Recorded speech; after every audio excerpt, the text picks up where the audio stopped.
You're more dressed up than I am. I know. Anyways, hi everybody. Welcome to the IMS Institute of Metaphysical Science live stream with Betty Albee. And we're here on part 2 talking about her book, Mind is the Athlete. And that is available through the Institute, also on Amazon. You can get it on Kindle. But we're looking at chapter 6. Last week we talked about the first few pages. This week we're continuing that conversation. So welcome everybody. We welcome any comments that you want to make, whether you're on Facebook or YouTube, which is both where we're streaming. You can type in the comments or questions. We love to get them. End up hitting the like and the love buttons. We love that too. All right, thank you so much. Welcome, Mom. Welcome to your live stream. All right. So what are we talking about today? Individual conscious awareness. Okay. And I'll start out with the first quote I have. I'm on page 127 in the book. Individual conscious awareness is non-local in nature. Now, it's important that you see that because we tend to identify ourselves with this little two-legged look of us, the language look, not realizing that who we are is not a local entity that we can point to and say, that's it. Who we are is universal in its presence. And all of it is that's it. Okay? So conscious awareness is not local at all in nature. And it's as ongoing, as infinite, and as eternal as consciousness itself without any end. Important that you see that because we tend to limit ourselves. We think we're this little dot in space and somehow we're expected to be magnificent, and that little dot's never going to make it. But the being that's present that allows for that little dot to show up is non-local, universal, ever-present, all-knowing, all-encompassing, self-maintaining, perfect, whole, complete, all the time. And that's the source. That's where we come from. That's the thing that allows the Betty to show up. Betty is a limited view. We do the best we can, but we miss the boat when we credit the language appearance with any ability to cause anything. It has no properties allowing it to be causative. The causative, generative principle that has us function is God being. It's the divine being, non-local, not visible, not physically visible, but present whenever that language is showing up. So we really want to see that who we are is not personal. We live ourselves as if we were personal, but we're not. We make that up, actually. So it takes a certain quality of listening, an attitude of listening to really include that awareness that is generative, because that's the awareness reflectively present, is what I call Betty. It's what I call me. Acknowledged, its power transforms who you consciously see yourself to be. So when you are acknowledging the facts of being, it is transformative because it isn't a personal acknowledgement. It looks like a person saying something, but the person has no capacity to generate what is being said. That capacity, that thinking quality, is mind present, functioning, calling itself Betty, calling itself Kim, calling itself Bruce, calling itself you name it. That capacity to act is always God being.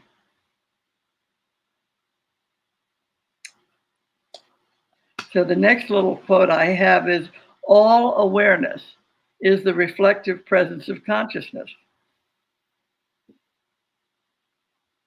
All of it. Acknowledgement of the mental nature of existence is a gift you give yourself. Experiencing conscious awareness is freedom from the victimizing beliefs in anything external.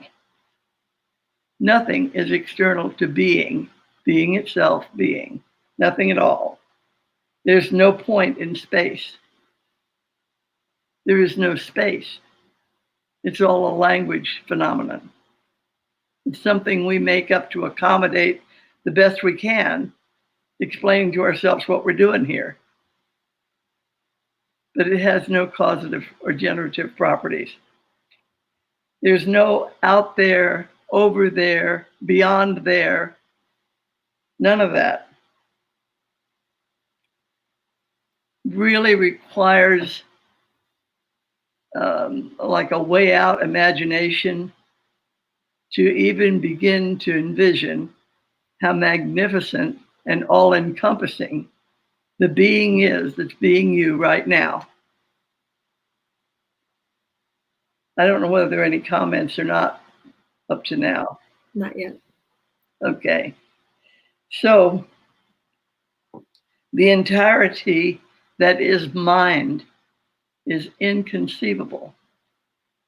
There is no concept that can encompass this God being, this existing presencing that has us show up. But that's the source. And that's what has you able to do whatever needs to be done.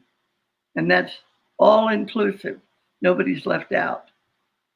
That's what has you function all the time, whether you know it or not.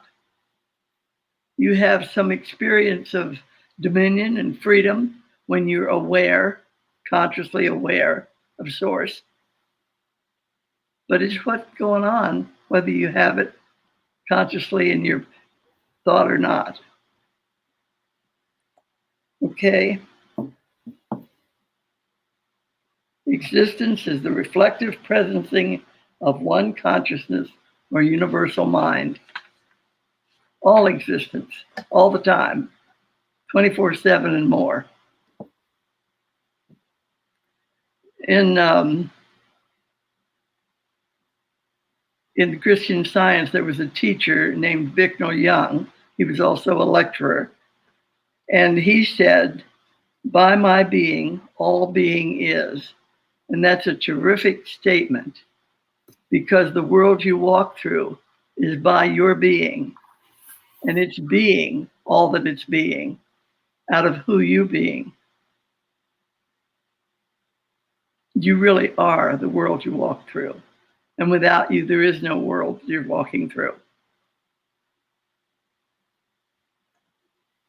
There's no outside. Excuse me, go ahead. Let me ask you a question. So here we are in this, what everyone's calling new normal.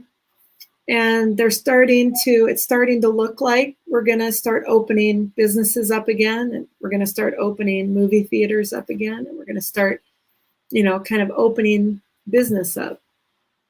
And what's your thoughts about, I know there's a lot of fear out there. There's some people that really want them to open. There's others that, when they open, then there's no customers because there's a fear of going to a restaurant, even if they're only 25% capacity.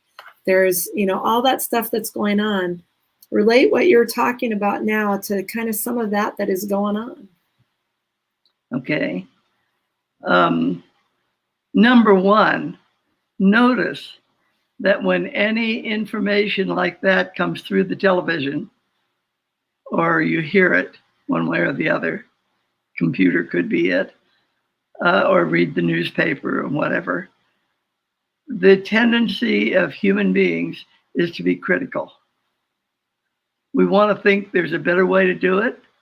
We want to think whoever's saying this or that or something else is not intelligent, not on the ball. We want to think that there's got to be a fail-safe method, a for sure method. And we should all be following that. Like there's only one way to be, and I want to know what that is and do that. Well, you are the one way that you're being, and nothing touches that. If you're trying to be somebody else, which is what happens when you think there's somebody out there doing something for you or to you or about you or with you, then you've got a split being. You've got more than one thing going on. You're actually wallowing in your language belief system, unaware of who you are, unaware of your source, unaware of the nature of the being you right now. So there is no magic wand that's going to wave saying now is the time. You want to be alert. If you think that there is going to be a moment when somebody will say, now it's perfectly safe for you to do this, and then you do it and find out that you aren't safe at all, you can be sure that you've been counting on that somebody out there to be the wisdom running your world. It's never going to work. You are the wisdom running your world. It's never going to come from out there. There is a universal wisdom present. I don't know what it's going to look like, and I don't know when it's going to show up, except that it shows up all the time. I just don't know a definitive way to nail that. Mm-hmm. But if I'm listening, that there's intelligence functioning, it's present right now, whole, perfect, complete, sourcing everything about me, then I'm going to intuitively do what I ought to do every minute. Right. Now we have a comment from Melinda Swenson who says, so this is a good opportunity to be open and curious about what's next? Yeah, in a way, that's a fun way to look at it. What you really want to be about is being yourself and recognizing and acknowledging yourself accurately, because that makes all the difference. That has you living in the driver's seat instead of being dragged around by your beliefs. So there is no magic way that somebody's going to say, now you're perfectly safe, go do that. But it could show up that is being said to you. But don't take it because that's being said to you. Take it because that is your intuitive sense of freedom right now. Yep, okay, I'll do that. But it's always right here where you are. It's never coming from somewhere else. And that appearance of somewhere else is me being myself being, looking like the best intelligence present. Mm-hmm.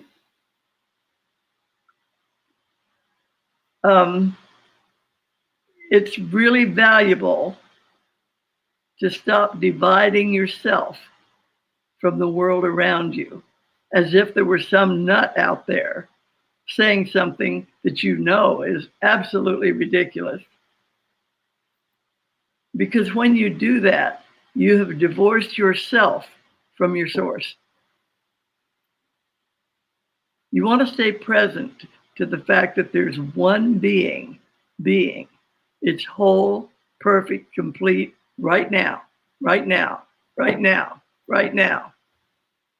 And what looks like the suggestion that there is a government going on external to my being is nothing but a look. It's a language fiction. I am the world I walk through. Government is self-government. Mm-hmm. Facts are self-discovering. Right. Move over just a little bit. You're half off the video. Oh. There you go. Yeah. There you go. I have to move my chair over. I never will get all this computer stuff straight, but I'm working at it. You're doing great, Mama. Okay. So the temptation we have 24/7 is to be a reaction machine to the circumstances and situations going on. The pandemic, the political scene, the economic disasters around us, the oh dear, all of that. The challenge in living science, let me see if I can put that a different way. Well, it's a temptation, I guess, that's always with us, saying, how about me over here? Can you pay attention to me? Or else something else comes along and says, you better listen to this. This is going to make a difference in your life. None of that stuff is true. We really, really, really want to begin to get a handle on who we are. All of our living, every single day in the human picture of things, is an opportunity to discover ourselves as an always expanding dominion. There's nothing going on outside of the being that's being you every minute. When you kind of get in sync with that, your whole human living lights up.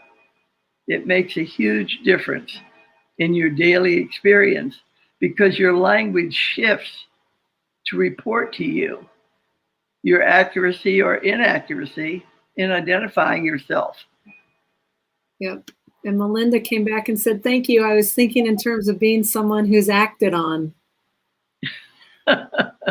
Okay, Melinda, thank you. Another quote from on page 130 in my book. Fundamental to scientific metaphysics is the precept that this all-pervasive presence, this all in all, is a single ego, a totality, whole and complete, with nothing left out. I want to read it again because it's fundamental. Fundamental to scientific metaphysics is the precept that this all-pervasive presence, this all in all, is a single and ego, a totality, whole, complete, nothing left out. Mm-hmm. Okay. A comment by Sarah Busey. Oh, hi, Sarah. Haven't heard from her for a while. And she says, the story that Margaret told of the Reagan assassination attempt when she said her president needs her meant not Reagan, but her idea of president. The same could be said of the world today. Exactly. And you want to say her language of, put that back up, Kim, so I can see it. Okay, sorry. Yeah, her language about President Reagan, don't say meant not Reagan, but her idea of president. Because in the story you're telling there, Reagan is her idea of president. And her statement that her president needs her, put it all back together. It's her president, and who else could it need but her? There's only one thing going on. And of course, great that you see that the world you walk through is exactly that right now, today, for each one. Perfect. Okay, so what I observe as if it could exist external to me as a human being is a view occasioned by my assumption and belief that the body language I've labeled me is separate from the being that has me perceive a world of people, places, and things. The belief and the believer are one. The belief vanishes when there's no believer. It doesn't vanish because I say it's not true. It only vanishes when I have no energy on it at all, no belief about it. So I want to really begin to see the power, the presence of oneness in my life. It's all one thing going on. The world I walk through is not outside of my being. It is my being. And I'm the only one walking through it.